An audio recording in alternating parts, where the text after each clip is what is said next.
तो बहुत स्वागत आप सभी का एक बार फिर से खंडवा डिफेंस फैक्ट पर। आज की इस वीडियो में हम लोग एक बहुत ही महत्वपूर्ण डिफेंस खबर को जानने वाले हैं और एक बड़े एनालिसिस के जरिए ये समझने की कोशिश करेंगे कि भारत ने किस तरह से अपने वो सारे ड्रीम्स पूरे कर लिए जो कि आज से 5 साल पहले वास्तविकता में ड्रीम्स ही थे। तो चलिए डिस्कस करते हैं क्या खबर निकल कर आई है। आप बस इसी तरह की वीडियोस के लिए चैनल को सब्सक्राइब जरूर कर दीजिएगा। तो देखिए, आज से लगभग 3-4 सालों पहले भारत की ये कोशिश होती थी कि कोई भी हमारा मित्र राष्ट्र हो जिससे कि हम लोग वेपन्स वगैरह खरीदते हैं तो कोशिश ये की जाए कि उस वेपन की टेक्नोलॉजी साझा करवाई जाए हमारे साथ, और साथ ही उसके कुछ कंपोनेंट्स या संभव हो तो पूरा का पूरा डिफेंस इक्विपमेंट भारत के अंदर ही निर्मित करवाया जाए। इससे क्या फायदा होगा?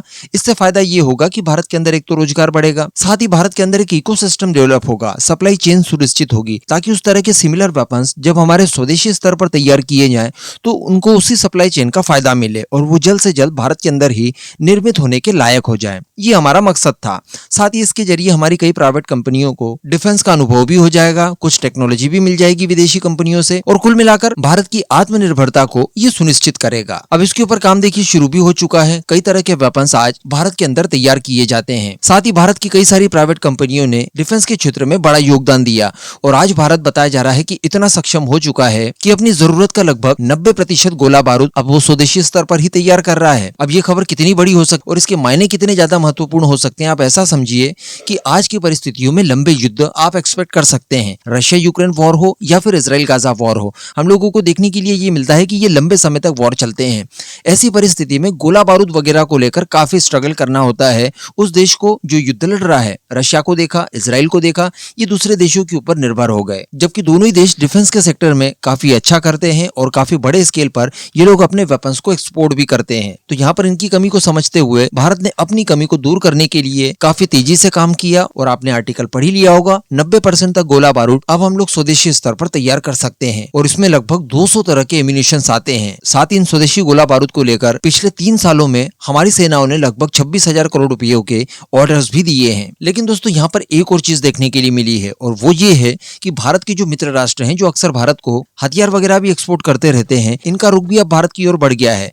इन्हें भी अपने वेपन्स वगैरह भारत के अंदर बताया जा रहा है कि निर्मित करवाने हैं। कुछ ही समय पहले खबरें निकल कर आई थी, मैंने इजराइल को लेकर आपको बताया था कि इजराइल चाहता है कि उसके लगभग सभी तरह के वेपन्स भारत के अंदर ही निर्मित करवाए जाएं। अब ऐसा क्यों? तो देखिए, इसके पीछे कुल 3 कारणों को हम लोगों ने डिस्कस किया था। एक तो ये कि अगर इजराइल के हाईटेक वेपन्स भारत के अंदर निर्मित किए जाएंगे तो संभावनाएं बहुत बढ़ जाती है कि भारतीय फोर्सेस इन वेपन्स को भारत के अंदर ही खरीद ले। तो यहाँ पर एक फायदा है इजराइल को। दूसरा फायदा क्या बताया था? दूसरा फायदा ये बताया था कि अगर लॉन्ग टर्म में कोई युद्ध चलता है इजराइल का, और चूंकि इजराइल काफी छोटा देश है, युद्ध की परिस्थिति में पूरा का पूरा देश दायरे में आता है, हर जगह लगभग ब्लास्ट वगैरह होते हैं। ऐसी परिस्थिति में लंबे समय तक युद्ध लड़ने के लिए वो हथियारों और गोला बारूद की रसद वगैरह खुद से अरेंज नहीं कर सकता, उसे दूसरे देशों के ऊपर निर्भर होना पड़ेगा। इस समय वो अमेरिका के ऊपर निर्भर है, लेकिन अगर अमेरिका ने हाथ किसी दिन खड़े कर दिए तो इजराइल दिक्कतों में आ सकता है। ऐसी परिस्थिति में भारत उसके लिए एकमात्र रिलायबल देश बचता है, तो भारत में हथियार निर्मित करके वो अपनी आवश्यकताओं को फुलफिल कर सकता है। साथ ही अब तीसरे कारण की अगर बात की जाए तो देखिए, इजराइल के ऊपर पिछले 1-2 सालों में काफी प्रतिबंध लगे हैं, उसका डिफेंस एक्सपोर्ट इसकी वजह से बाधित हो सकता है। तो ऐसी परिस्थिति में भी भारत के अंदर हथियारों का निर्माण करवाना उसके फेवर में जाता है। मेड इन इंडिया टैग लगाकर इजराइल अपने वेपन्स उन सभी देशों को भी एक्सपोर्ट कर सकता है जिन्हें कि वो मेड इन इजराइल नाम से एक्सपोर्ट नहीं कर पाएगा। तो यहाँ पर उसके 3-3 गोल एक साथ पूरे होते हैं। अगर बात की जाए रशिया की, तो रशिया को लेकर भी ऐसा ही बताया जा रहा है और हम लोग लगातार देख पा रहे हैं S-400, S-500, उसकी एयर टू एयर मिसाइलें, उसके कुछ एरो इंजन, साथ ही उसका Su-57E, इन सभी की वो टेक्नोलॉजी ट्रांसफर करके भारत में इनके निर्माण करवाना चाहता है इसी प्रकार की चीजों के लिए, ताकि भारत की फोर्सेस भी खरीद ले, उसे कहीं और बेचना हो जो वो प्रतिबंधों से नहीं बेच पा रहा है तो भी वो मेड इन इंडिया वेपन्स बेच सकता है। साथ ही अपनी खुद की डिफेंस सिक्योरिटी के लिए, अपनी गोला बारूद की जरूरत को पूरा करने के लिए वो भारत के ऊपर निर्भर हो सकता है। तो यही कारण रशिया के पास आया। अब अगर बात की जाए यूरोप की, तो बताया जा रहा है कि यूरोप भी कुछ इसी तरह की प्लानिंग कर रहा है।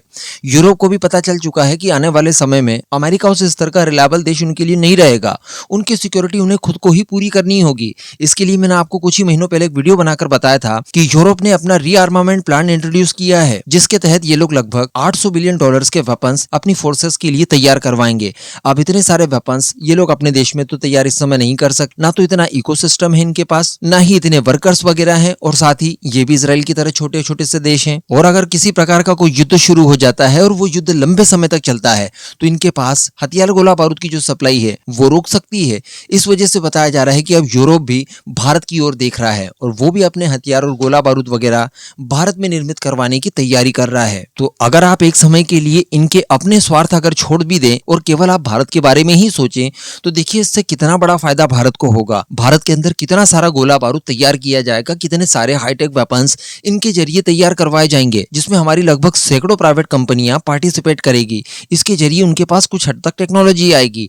हाईटेक वेपन्स बनाने के लिए उनके पास क्षमताएं विकसित होंगी। हमारे देश में रोजगार बढ़ेगा और इसी सब इकोसिस्टम का इस्तेमाल बाद में फिर हमारे स्वदेशी वेपन्स के लिए भी किया जाएगा। तो आप बताइए कि आज की तारीख में क्या इससे अच्छी कोई दूसरी खबर भारत के लिए हो सकती है। वैसे ये रिपोर्ट में तो नहीं बताया गया है, लेकिन मैं अपनी तरफ से बता दूं कि एक बात के लिए हम लोग भारत को हमेशा दोष देते हैं कि देखिए आपने चाइना जैसी चालाकी का इस्तेमाल नहीं किया और कुछ विदेशी वेपन्स की रिवर्स इंजीनियरिंग नहीं की। अब आप सोचकर देखिए कि क्या इस तरह की चीजें अगर हम लोग पास्ट में किए होते, कुछ हथियारों की कॉपी वगैरह तैयार की होती चाइना की तरह, तो क्या ये सारे देश भारत में अपने इतने महत्वपूर्ण वेपन्स को बनवाने की तैयारियां कर रहे होते? बिल्कुल भी नहीं। तो पास्ट में जो कुछ भी हम लोगों ने किया हो, जिसे हम लोग बेवकूफी जरूर मान सकते हैं, लेकिन वो आज यानी भविष्य के भारत की नींव मजबूत करने के लिए आवश्यक था। इस पूरे मुद्दे पर आपका क्या मानना है? नीचे कमेंट करके जरूर बताइएगा।